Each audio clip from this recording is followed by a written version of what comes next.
After 7 long years at Vertex Soft Solutions, I finally learnt my true worth to them. The annual bonus list was posted just before Christmas, and my name was at the very bottom, $250.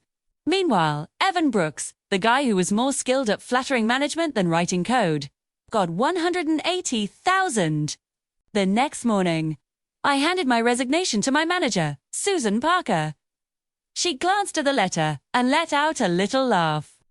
"Ryan, you're quitting over a bonus. You're in your 30s. Don't be so impulsive." She crumpled it up and tossed it in the trash. "Go back to work. The Hang Tech Systems proposal is waiting for you. Next year, I promise, a promotion and a raise." A turd that tired old promised for years, a carrot I could see, but never reach. "I'm not joking, Suzanne," I said, keeping my voice calm. "I've already decided." Her face hardened. "It's our busiest season. You can't just walk out. The company invested 7 years in you. Is this how you repay us?"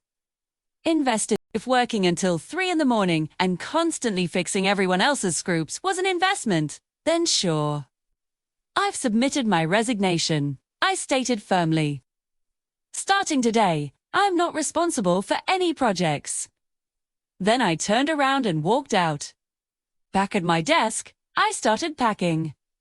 The whispers started immediately. Some were laughing. "Ryan's just pulling a stunt. He thinks this will force Susan to raise his pay. He really should know his place." Then another voice chimed in. "Look at Evan. He knows how to play the game.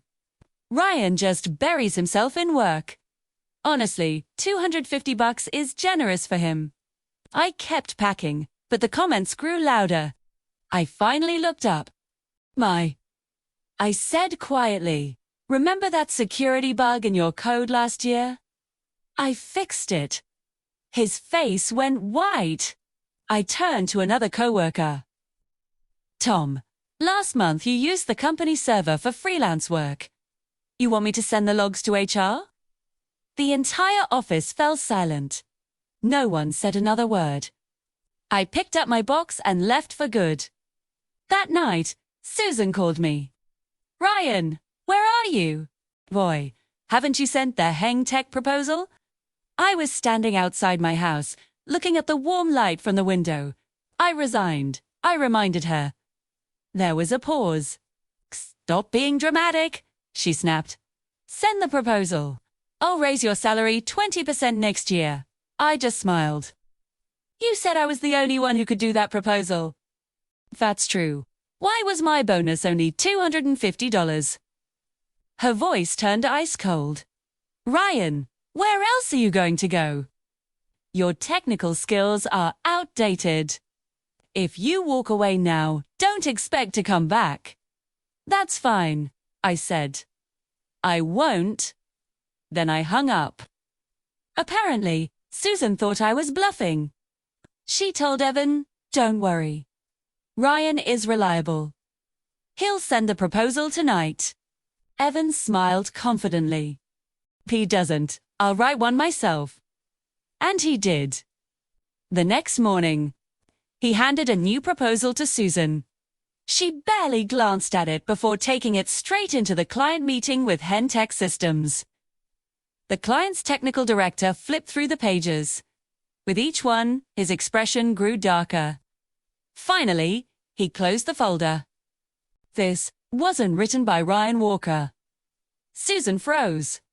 The director was blunt. "The API design is wrong, the security model is outdated, and the risk analysis is practically non-existent. We can't accept this level of work." The partnership was dead on arrival. Back at the office, Susan slapped Evan right across the face. "This is the proposal you wrote. You may have just destroyed the entire project." She was furious. "Find Ryan," she ordered. "I don't care if you have to beg. Bring him back." But nobody could reach me. I was already on a flight to Denver to spend Christmas with my family. It was my first holiday in 7 years without work stress. After New Year's, a recruiter contacted me. A fast-growing tech company in Seattle wanted an interview. It went perfectly.